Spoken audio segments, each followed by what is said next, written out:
Ma mère a refusé de garder mon fils, nous ne sommes pas tes nounous. J'étais la fille qui payait son prêt immobilier, alors j'ai simplement souri et répondu, tu as raison. Et je ne suis pas ta banque. C'est à ce moment-là que la panique a commencé. Ma mère m'a regardé comme si j'étais une étrangère et a dit, nous ne sommes pas tes nounous. Je venais de lui demander de garder mon fils pendant 3 heures. Et ce, après que j'ai remboursé son prêt immobilier et lui ai acheté une voiture. Alors, je suis parti et j'ai passé un seul appel à mon avocat, tendant un piège qu'ils n'ont jamais vu venir. La sonnerie de l'email était d'une gaieté insultante. J'ai plissé les yeux devant l'écran de mon ordinateur portable, la luminosité poignardant la migraine qui s'intensifiait derrière mon œil droit depuis des heures. Entretien final. Poste d'associé. C'est ce qu'indiquait l'objet. C'était l'email pour lequel j'avais travaillé pendant 15 ans. Il représentait des nuits blanches, des dîners manqués et un niveau de sécurité financière que je désirais désespérément pour ma propre petite famille. Mon fils Léo a toussé dans son sommeil depuis la pièce voisine, un son sec et rauque qui m'a tordu l'estomac. Il était à la maison, absent de l'école maternelle depuis 2 jours avec de la fièvre, et mon mari Julien avait utilisé ses derniers jours de congé personnel pour couvrir les premières 48 heures. Maintenant, c'était mon tour. Jongler entre un bambin malade et un trimestre financier à haut risque était difficile. Mais cet entretien, prévu pour mardi prochain à 10 heures, était impossible. Je ne pouvais pas amener un enfant de 4 ans malade à une réunion de conseil d'administration qui déciderait de tout l'avenir de ma carrière. Il n'y avait qu'une seule option, mes parents. J'ai pris mon téléphone, mon pouce planant au-dessus du nom de maman. Une anxiété acide et familière m'a noué les entrailles. C'était un sentiment que j'avais depuis l'enfance, la préparation préventive à la déception. Mais cette fois, c'était différent, me suis-je dit. Ce n'était pas demander une faveur. C'était un simple acte familial réciproque. Je n'étais pas ma sœur, Camille, à demander l'aumône. J'étais Chloé, la responsable, celle qui arrangeait les choses. J'ai tapoté l'écran. Ça a sonné 2 fois. Chloé, qu'est-ce qui ne va pas? Sa voix était immédiatement vive, empreinte de la supposition que mon appel signifiait des ennuis. Salut, maman. Rien ne va pas, Léo est juste un peu patraque. Écoute, j'ai une excellente nouvelle. Je suis en phase finale pour un poste d'associé au cabinet. Oh, dit-elle, son désintérêt fut une véritable gifle. C'est bien, ma chérie. Ton père et moi étions sur le point de sortir. Nous regardons pour un nouveau salon de jardin. C'est super, maman, dis-je, en forçant l'enthousiasme. Le nouvel ensemble sera magnifique au bord de la piscine. La piscine, me suis-je rappelé, dont j'avais financé la rénovation l'été dernier. Donc, l'entretien est mardi prochain à 10 heures du matin. Julien n'a plus de congé, et j'ai vraiment besoin d'y être. J'espérais que papa et toi pourriez garder Léo pour quelques heures seulement. Juste 3 heures maximum. Il dormira probablement. Le silence à l'autre bout du fil s'est étiré. Je pouvais entendre le faible son d'une télévision en arrière-plan. Je l'imaginais debout dans la cuisine que j'avais fait rénover, appuyé contre le plan de travail en quartz que j'avais choisi, une expression de profond désagrément sur le visage. Mardi, dit-elle enfin, comme si je lui avais demandé de donner un rein. À 10 heures. Oui, dis-je, ma voix se faisant plus petite. C'est le seul créneau qu'ils avaient. Puis elle a ri. Ce n'était pas un rire bienveillant. C'était un ricanement court et sec. Chloé, tu n'es pas sérieuse. Ton père a sa partie de golf le mardi et j'ai mon déjeuner du club de lecture. Nous ne sommes pas tes nounous. Je suis resté figé. Les mots résonnaient dans le silence de mon bureau. Nous ne sommes pas tes nounous. Ce n'était pas seulement le refus. C'était le mépris. C'était la réduction de l'étape majeure de mes 15 ans de carrière à un conflit d'horaires inopportun. C'était l'insinuation que moi, la fille qui avait à elle seule assuré leur retraite, les traitait comme du personnel engagé simplement en demandant une unique faveur. Derrière le choc, une colère froide et dure a commencé à se former. J'ai pensé aux appels tardifs de sa part, paniqué par les intérêts croissants de leur prêt immobilier. J'ai pensé aux tableurs que j'avais créés, aux investissements que j'avais déplacés, à la prime personnelle que j'avais sacrifiée pour effacer cette dette. J'ai pensé à la nouvelle berline étincelante dans leur allée, une voiture en leasing à mon nom, payée par mon cabinet, parce que leur ancienne était embarrassante. J'ai pensé à ma sœur Camille, qui ne les avait pas appelés pour leurs derniers anniversaires, mais qui recevaient d'eux une allocation mensuelle, une allocation entièrement financée par moi. Chloé, tu es là, a exigé la voix de ma mère, impatiente. Tu n'as qu'à reporter ta petite réunion, où Julien peut s'en occuper. C'est à ça que servent les maris. J'ai regardé l'email. Entretien final. Le reporter comme si c'était un simple café. Quelque chose en moi ne s'est pas seulement brisé. Il s'est mis en place. L'anxiété dans mon estomac a disparu, remplacée par le calme glacial que je réservais habituellement aux négociations hostiles. J'ai reconnu ce moment. C'était une rupture de contrat. Tu as raison, maman, dis-je, ma voix d'une constance troublante. Vous n'êtes pas mes nounous. Je n'ai pas élevé la voix. Je n'ai pas listé mes griefs. Je n'ai pas supplié. Chloé, ne sois pas, j'ai raccroché. Je suis resté assise là une minute entière, le silence de la maison pesant sur moi. La migraine était toujours là, mais elle n'avait plus d'importance. Mon chemin, qui avait été un enchevêtrement d'obligations familiales et d'ambitions personnelles, était désormais d'une clarté cristalline. J'avais géré la vie de mes parents en fille dévouée, mais ils venaient de redéfinir notre relation. Ils n'étaient pas de la famille. Ils étaient des dépendants qui venaient d'insulter leur unique bienfaitrice. J'ai repris mon téléphone.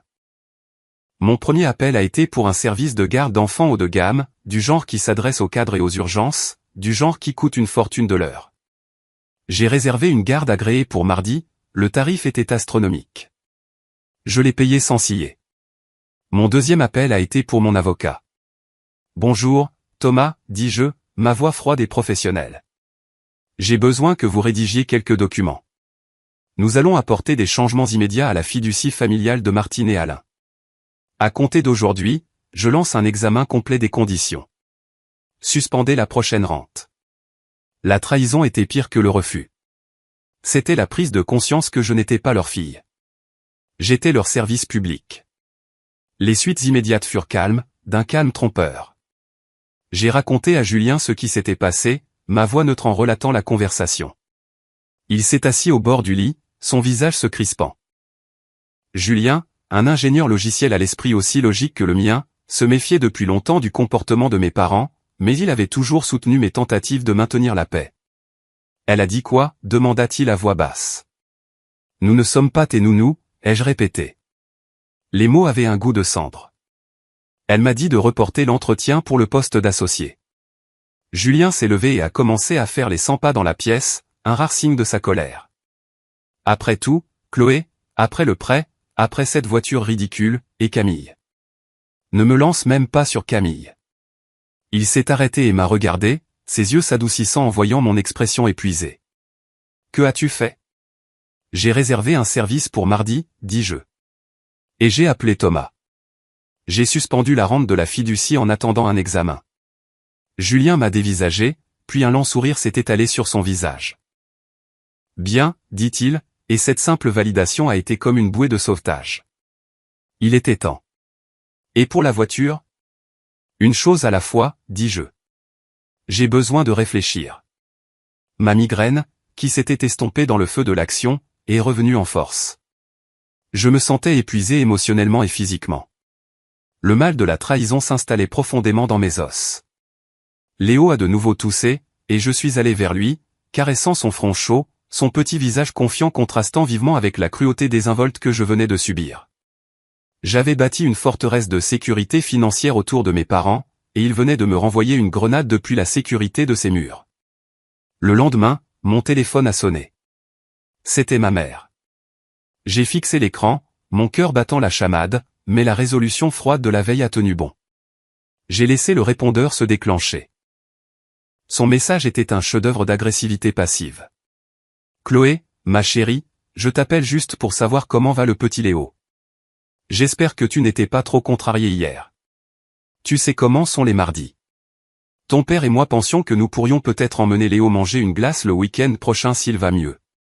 C'est juste que ton timing était si mauvais. Bref, rappelle-moi.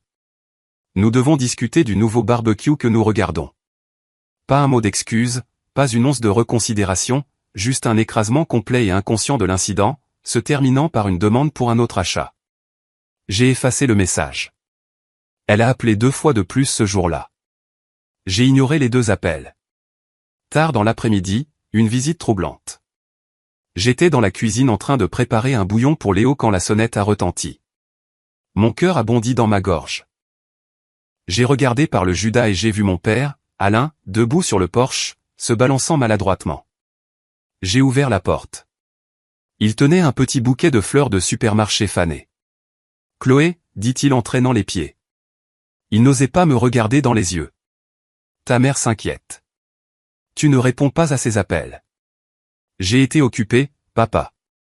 Léo est malade, et j'ai une présentation importante à préparer. D'accord, marmonna-t-il. Il a tendu les fleurs vers moi. Tiens. Eh bien, ta mère a pensé que ça te ferait plaisir. Je les ai prises. Merci. Je ne l'ai pas invité à entrer. Il s'attardait, clairement envoyé en mission pour laquelle il était mal équipé. Écoute, à propos de l'autre jour. Ta mère, elle est juste stressée. Le club de lecture, tu sais, c'est sa semaine d'accueil. Je l'ai juste regardée. Stressée parce qu'elle devait disposer du fromage et des petits fours? Elle ne le pensait pas comme ça sonnait, Chloé. Il a réessayé, me regardant enfin, les yeux suppliants. Suppliant que je répare ça, que j'arrange les choses, que je sois celle qui s'excuse. Comment le pensait-elle, papa, ai-je demandé, ma voix calme. Il a tressailli. Eh bien, tu sais, toi et Julien gagnez bien votre vie. Vous pouvez vous permettre de l'aide. Nous sommes à la retraite. Nous avons un revenu fixe. L'audace de cette déclaration, venant d'un homme debout sur le porche d'une maison qu'il ne pouvait pas se permettre, à une fille qui lui fournissait ce revenu fixe, était à couper le souffle. La fiducie n'était pas un simple revenu fixe. C'était une rente généreuse, bien plus que leur retraite, conçue pour leur offrir une vie de luxe. Je vois, dis-je, la glace dans mes veines se propageant. Donc, parce que je réussis, je n'ai pas le droit de demander à mes propres parents une simple faveur familiale. Mais parce que vous êtes à la retraite, vous avez droit à ma réussite. C'est ça l'arrangement? Le visage de mon père est devenu rouge brique. Non, Chloé, ce n'est pas ce que je dis. Tu déformes mes paroles. Nous avons fait notre temps. Nous vous avons élevé, toi et Camille. C'est à ton tour de gérer tes propres responsabilités. Mes responsabilités, ai-je répété, hochant lentement la tête. Vous avez été très clair là-dessus. Merci de la clarification, papa. Alors, tu vas appeler ta mère, a-t-il insisté, désespéré de pouvoir annoncer, mission accomplie. Elle est morte d'inquiétude. Elle n'est pas inquiète, papa. Elle est agacée que je ne joue pas mon rôle. Mais les règles ont changé. Quoi? Qu'est-ce que ça veut dire? J'ai soutenu son regard. Ça veut dire que je gère mes propres responsabilités. Tu devrais partir. J'ai du travail. J'ai fermé la porte, coupant court à ces protestations confuses et bredouillantes.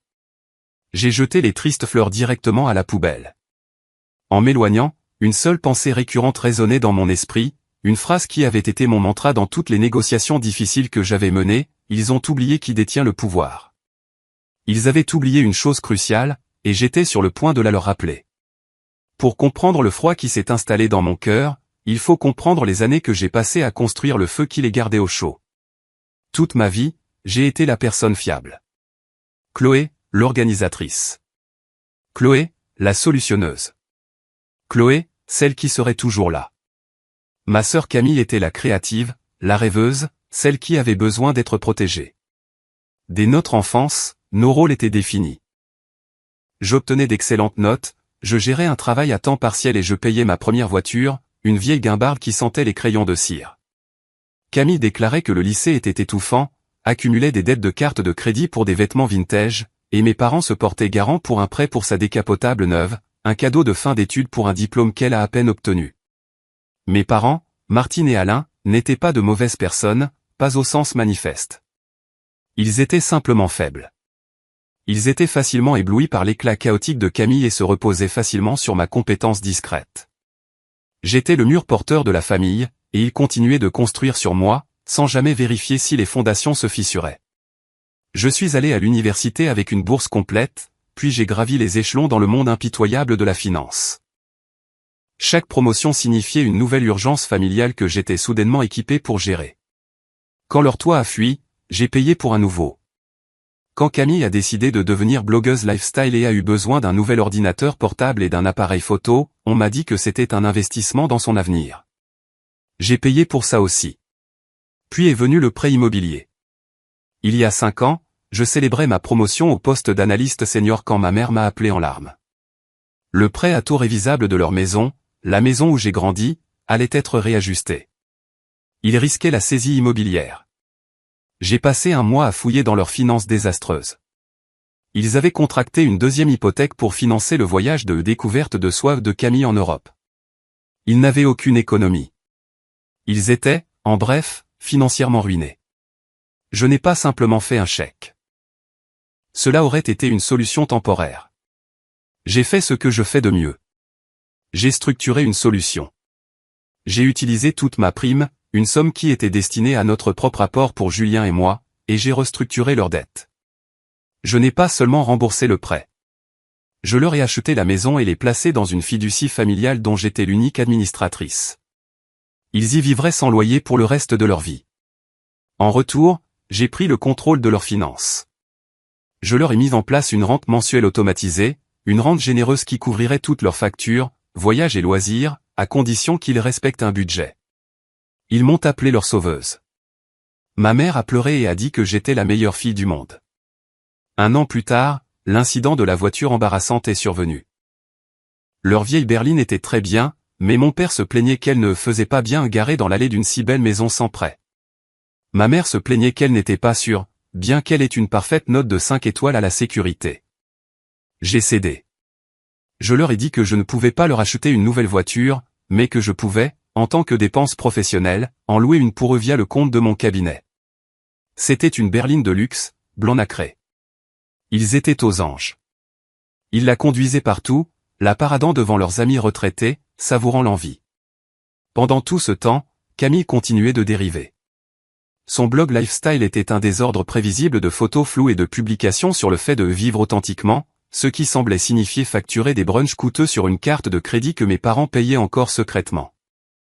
Une fuite que j'ai découverte et colmatée, à la grande fureur de Camille.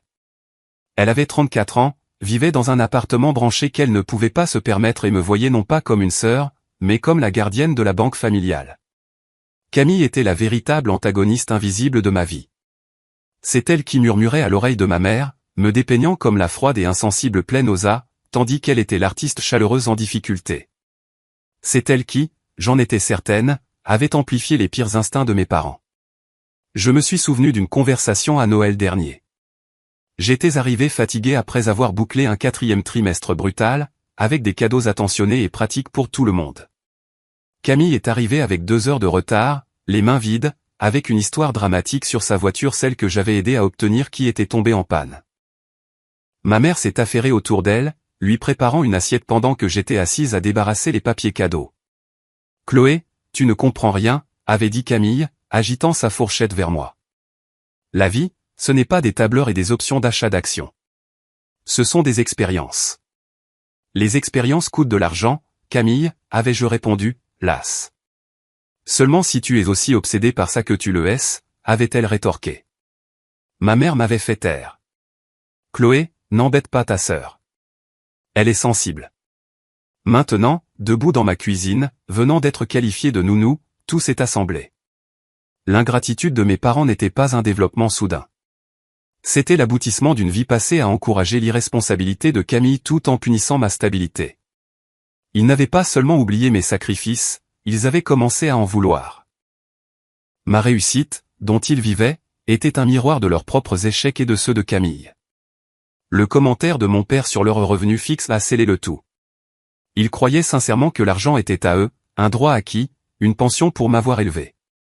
Ils voyaient la fiducie non pas comme un cadeau que j'avais fait, mais comme un service que j'étais obligé de fournir. La voiture n'était pas un luxe, mais une nécessité. Et ma sœur, la sensible, était le parasite qu'ils nourrissaient joyeusement, tandis que j'étais l'hôte qu'ils vidaient de sa substance. Ils ont oublié qui détient le pouvoir. Je suis retourné à mon bureau, ma résolution n'était plus seulement froide. Elle était juste. Il ne s'agissait pas seulement d'une garde d'enfants manquée. Il s'agissait d'une prise de contrôle hostile de ma vie, et j'étais enfin en train d'initier une défense. Mardi matin, l'entretien d'embauche. Je me suis réveillé avec une étrange clarté retentissante. La fièvre de Léo était tombée, et il était assis dans son lit, babillant joyeusement à son ours en peluche. Julien, que Dieu le bénisse, m'attendait avec du café et des toasts. « Va les écraser », dit-il en m'embrassant. « Tu vas y arriver. » À 9h30, Madame Fournier est arrivée. Elle venait de l'agence de garde d'élite, une femme d'une soixantaine d'années impeccablement habillée, avec un sourire bienveillant et professionnel qui m'a immédiatement mis à l'aise. Léo, sentant une nouvelle énergie calme, l'a tout de suite adoptée, lui montrant sa précieuse collection de camions miniatures.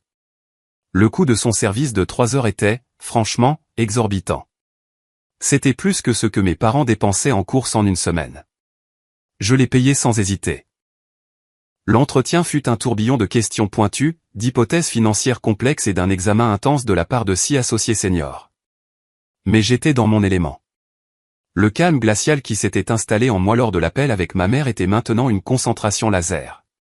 Quand ils m'ont demandé comment je gérais les conflits sous haute pression, j'ai failli rire. Je crois en une communication claire et directe, dis-je, ma voix égale. J'identifie le problème central, j'évalue tous les leviers disponibles et je restructure les termes de l'engagement. Je ne laisse pas l'émotion obscurcir une négociation. Je m'en tiens aux faits. L'une des associées, une femme redoutable nommée Hélène, a légèrement souri. Et que se passe-t-il lorsque l'autre partie n'est pas raisonnable? Alors je leur permets de faire l'expérience des conséquences naturelles de leur position, ai-je répondu. Je trouve que la réalité est l'outil de négociation le plus efficace. Je suis sorti de cette salle de réunion en me sentant plus légère que je ne l'avais été depuis une décennie. Je savais que j'avais réussi. Le poids des attentes de ma famille, que je n'avais même pas réalisé que je portais, avait disparu. Mais le passage de victime passive à stratège active n'était pas encore complet. Je n'avais mis en mouvement que la première partie de mon plan. Cet après-midi-là, j'ai appelé mon avocat, Thomas. L'examen est terminé, Thomas, dis-je. J'ai décidé de restructurer la fiducie. Nous passons d'un modèle de rente à un modèle de remboursement. Désormais, Martine et Alain soumettront tous leurs reçus pour les dépenses de subsistance essentielles, charges, taxes foncières, assurances, courses. Je les examinerai et les approuverai personnellement. Le fonds discrétionnaire est fermé avec effet immédiat. Chloé, dit Thomas, une note de prudence dans la voix. C'est un changement significatif. Ils vont le sentir passer. C'est l'intention, dis-je. Ils ont confondu un cadeau et un droit acquis. Je leur fournis une éducation financière. Et l'autre affaire, demanda-t-il. Je m'en occupe moi-même, dis-je. L'autre affaire était la berline de luxe blanc nacré. Comme je l'avais structuré, le leasing n'était pas à leur nom. C'était un leasing d'entreprise sous ma propre société de conseil, un avantage de ma position. J'étais l'unique signataire. Mes parents étaient simplement répertoriés comme conducteurs autorisés. J'ai ouvert mon ordinateur portable et me suis connecté au portail d'entreprise de la société de leasing. J'ai navigué jusqu'à la page Gérer le véhicule. J'ai cliqué sur Résilier le leasing. Une fenêtre pop-up est apparue. Êtes-vous sûr?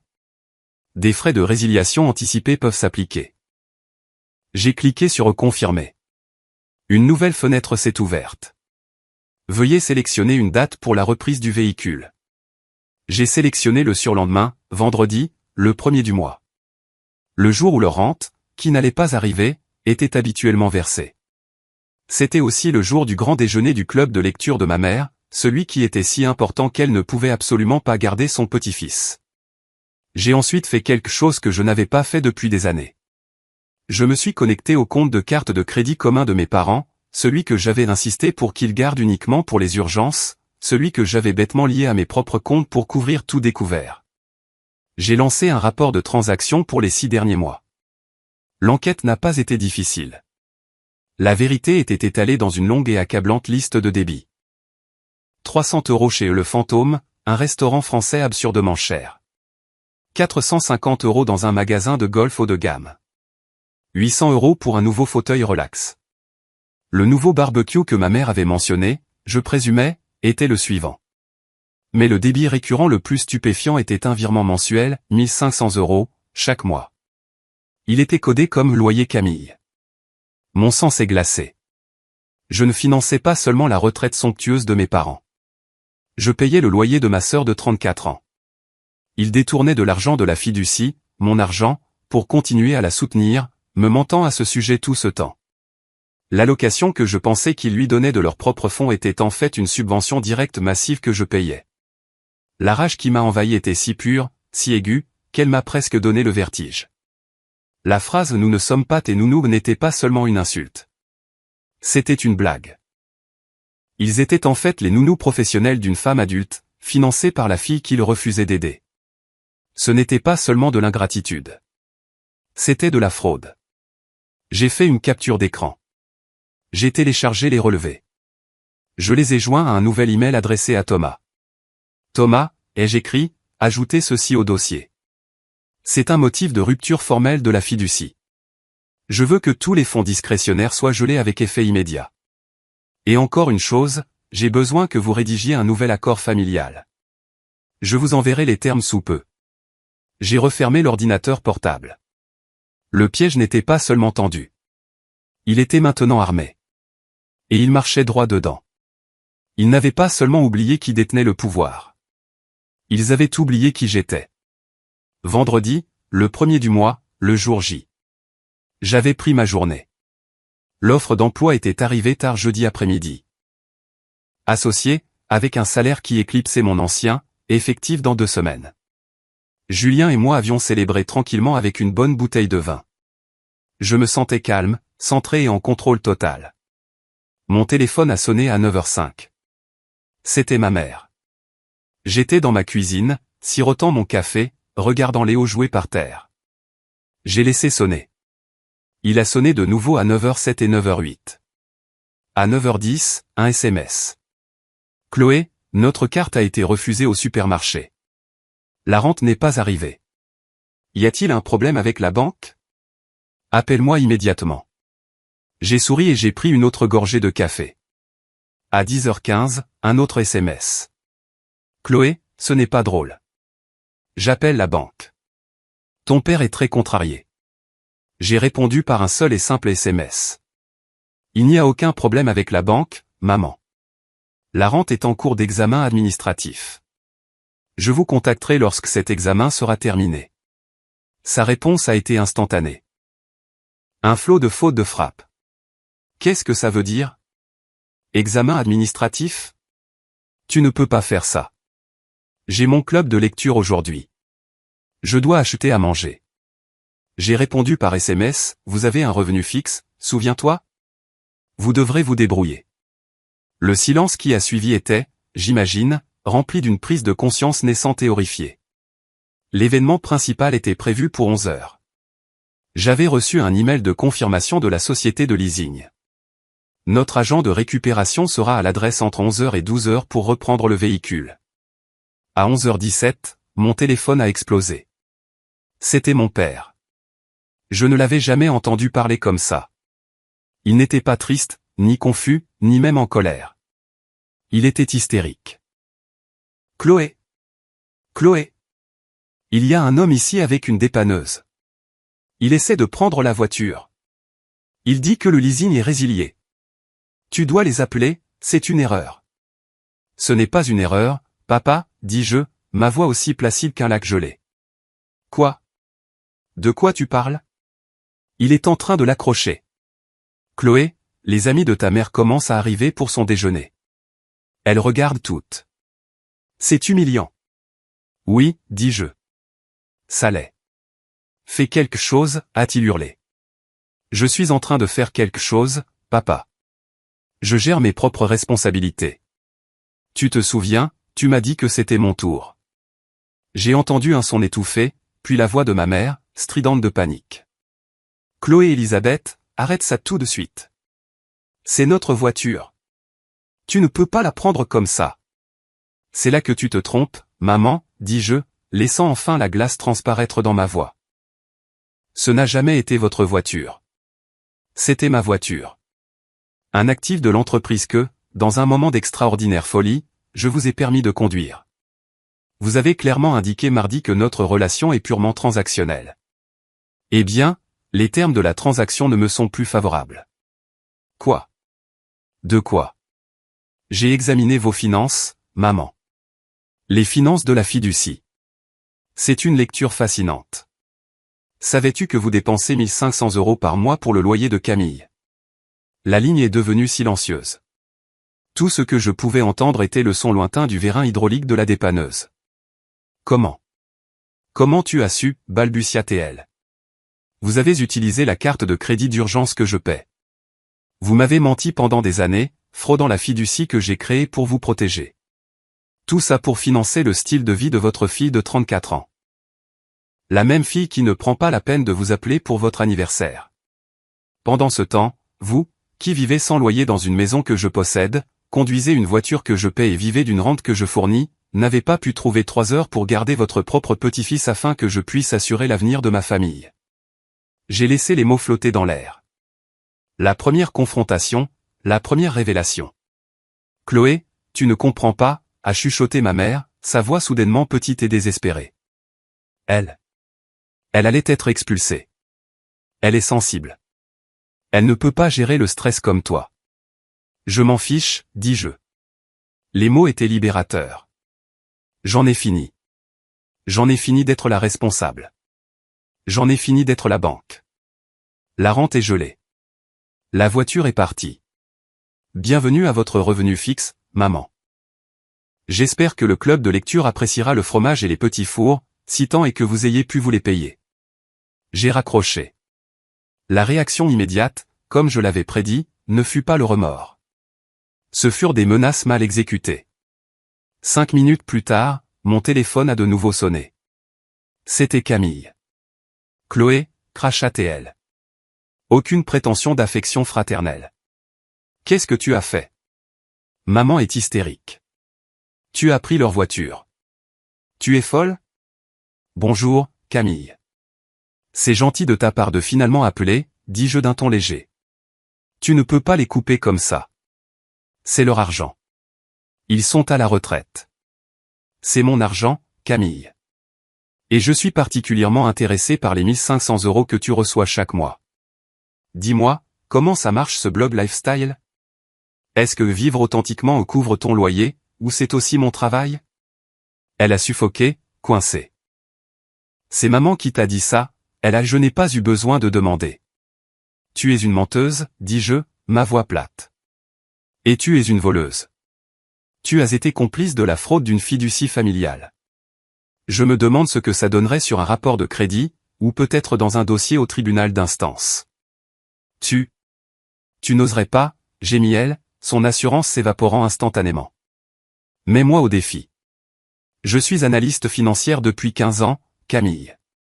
J'ai monté des dossiers entiers contre des fraudeurs d'entreprise. Tu n'es même pas un défi. Tu es juste pathétique.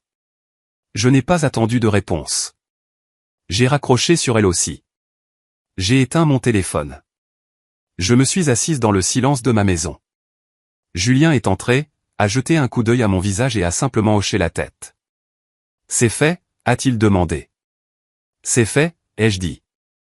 Le premier domino était tombé. Les mensonges étaient exposés. La ligne d'approvisionnement était coupée. Le silence qui a suivi était le son de leur monde soigneusement construit et privilégié qui s'effondrait sur lui-même. Les 48 heures suivantes furent un siège. Mes parents, découvrant que mon téléphone était éteint, ont commencé à envoyer des emails. Le ton est rapidement passé de la rage indignée, jour 1, à la panique déconcertée, jour 2. De Martine, jour 1, 15 heures. Objet, c'est inacceptable, Chloé. Ça a assez duré. Remets la voiture en service. Nous allons à la banque lundi pour exiger que tu débloques notre argent. Tu n'as aucun droit. Ton père est hors de lui. C'est un abus de pouvoir. De Martine, jour 1, 21 heures. Objet, s'il te plaît, Chloé. Ton père a besoin de ses médicaments pour le cœur à la pharmacie. Comment est-il censé les obtenir? Tu as pris notre voiture. Essaies-tu de nous faire du mal? Je savais pertinemment qu'il utilisait une pharmacie par correspondance et que sa prochaine livraison n'était pas avant 2 semaines. Un mensonge désespéré et maladroit. d'Alain, jour 2, 7 heures. Objet, Chloé, ta mère. Ta mère n'a pas dormi de la nuit. Elle se rend malade. C'est cruel. Nous nous excuserons. Nous sommes désolés de ne pas avoir pu garder Léo. S'il te plaît, remets l'argent. C'est un cauchemar. Le désespoir était palpable. Mais l'enquête que j'avais menée avait fortifié ma résolution. Il ne s'agissait pas seulement du commentaire sur la nounou. Il s'agissait d'années de tromperie financière systématique et délibérée. Le paiement mensuel de 1500 € à Camille était le cœur de la pourriture. J'ai transféré les emails désespérés à Thomas, mon avocat. Il commence à négocier, ai-je écrit. Mais ils ne comprennent toujours pas la gravité de la situation. Ils pensent que c'est un caprice. Ils ne réalisent pas que c'est une restructuration. Quelle est la prochaine étape, a-t-il répondu. Nous présentons le dossier complet, ai-je écrit. Il est temps pour la deuxième confrontation. J'ai rallumé mon téléphone tard samedi après-midi. Il y avait 23 appels manqués et un SMS de Camille si rempli de vitriol et d'insultes mal orthographiées que je l'ai simplement sauvegardé comme preuve. J'ai appelé mon père. Il a décroché à la première sonnerie. Chloé, oh, Dieu merci. Je suis prête à avoir une seule réunion, dis-je, ma voix purement professionnelle. Toi et maman viendrez chez moi demain, dimanche, à midi. Vous n'amènerez pas Camille. Si vous amenez Camille, je n'ouvrirai pas la porte et cette conversation sera terminée définitivement. Est-ce que tu comprends? Oui. Oui, bien sûr, Chloé. Tout ce que tu veux, balbutia Théil. Nous serons là. Merci. Le lendemain, à midi pile, ma sonnette a retenti. Julien était là, debout avec moi. Il avait pris sa journée pour être mon soutien silencieux. J'ai ouvert la porte. Mes parents avaient l'air anéantis. Les yeux de ma mère étaient gonflés et rouges, son visage pâle. Mon père semblait avoir vieilli de 10 ans. Ils n'étaient plus les retraités suffisants et privilégiés de mardi. Ils étaient vaincus. Entrez, dis-je. Je ne les ai pas serrés dans mes bras. Je n'ai pas offert de café. Je les ai conduits au salon où Julien s'est assis avec moi. Chloé, ma chérie, commença ma mère, ses mains se tordant sur ses genoux. Nous sommes tellement désolés. Ce que j'ai dit. C'était une chose horrible, stupide. J'étais stressé. Le club de lecture, c'était juste. Stop, dis-je. Les excuses ne m'intéressent pas. Cette réunion ne porte pas sur vos sentiments. Elle porte sur les faits. J'ai fait un geste vers la table basse. J'avais disposé 3 documents en une ligne nette. Qu'est-ce que c'est? Demanda mon père, la voix tremblante. Ça, dis-je en tapotant le premier document, c'est le relevé de la carte de crédit d'urgence, celle que je paie, celle qui montre un paiement de 1500 € à Camille chaque mois depuis 2 ans. Ça fait 36 000 €, pour ceux qui ne comptent pas, ma mère laissa échapper un petit sanglot étranglé. Mon père est devenu blême. Ça, dis-je en tapotant le deuxième document, c'est l'acte constitutif original de la fiducie familiale Martine et Alain, celui que vous avez tous les deux signé.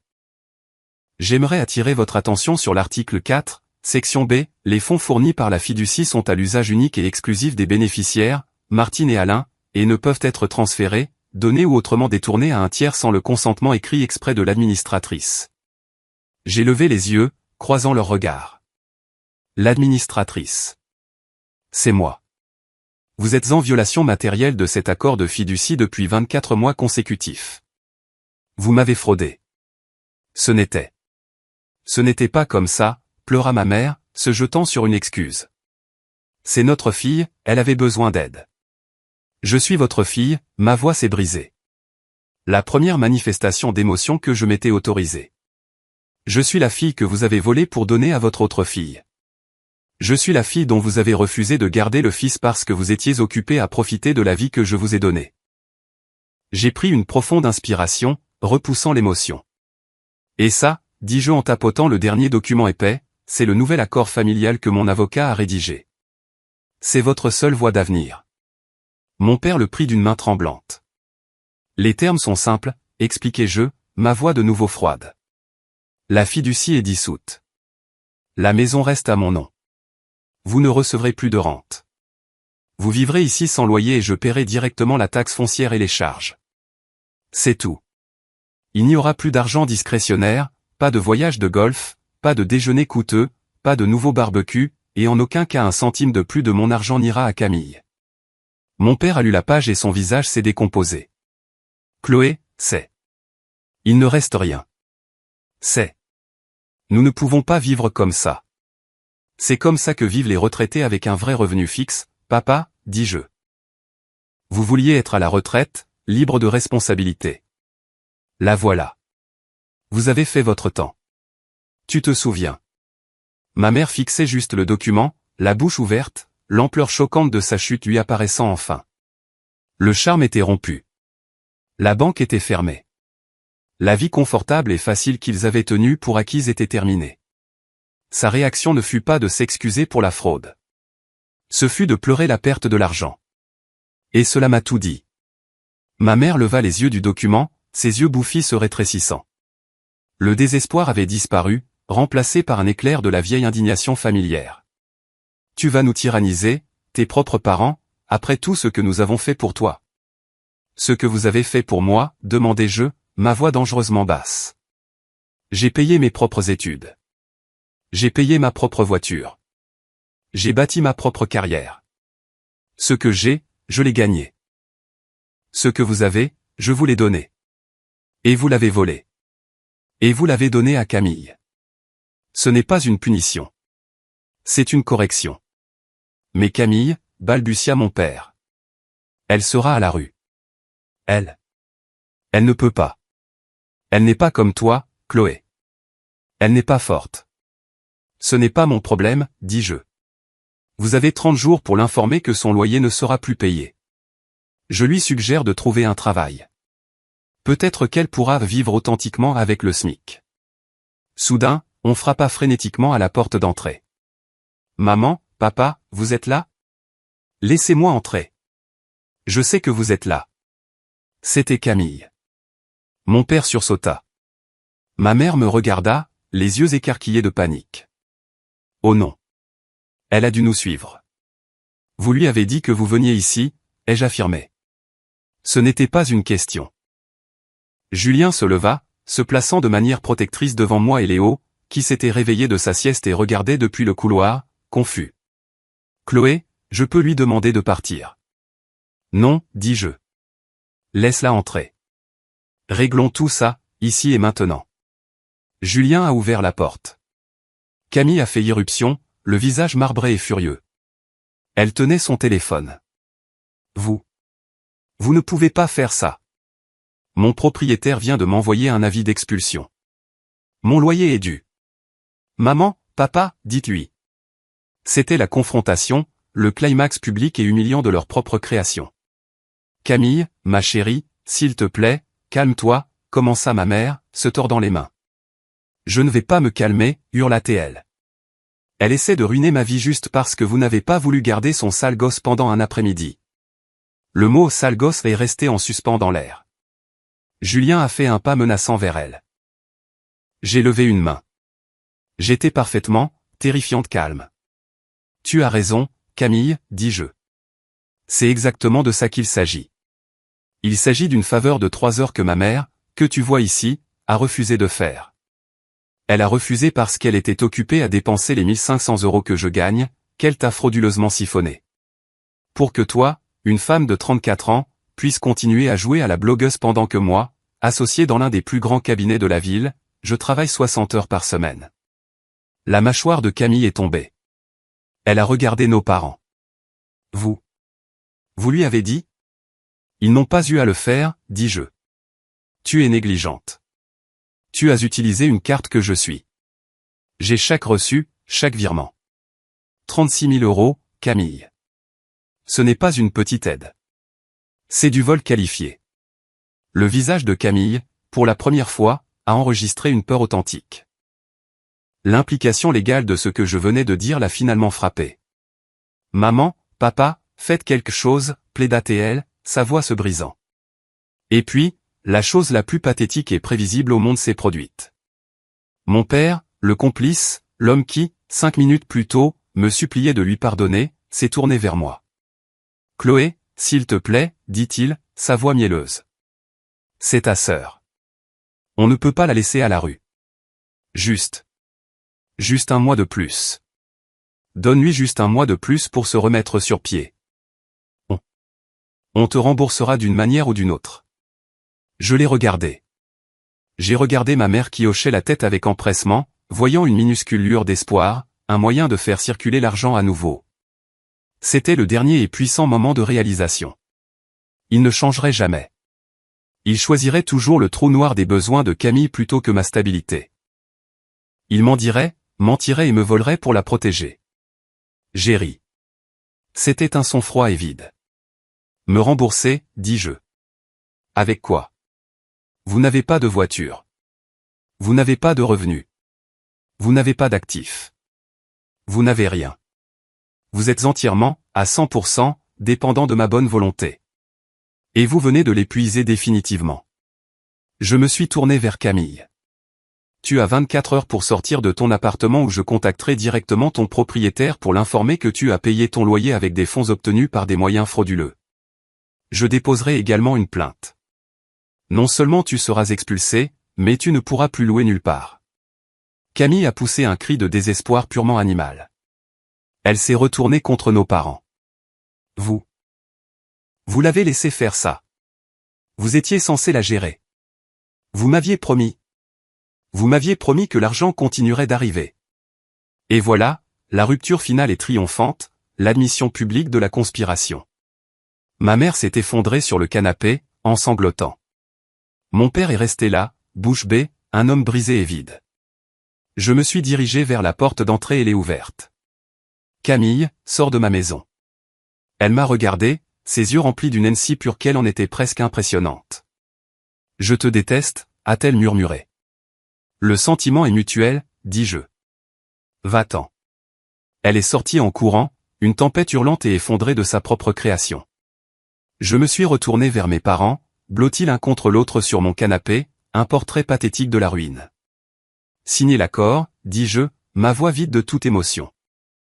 Ou je vous ferai expulser tous les deux pour rupture de confiance avant la fin du mois. Le choix vous appartient. Vous n'êtes plus mes parents. Vous êtes mes locataires, et c'est votre dernier avertissement.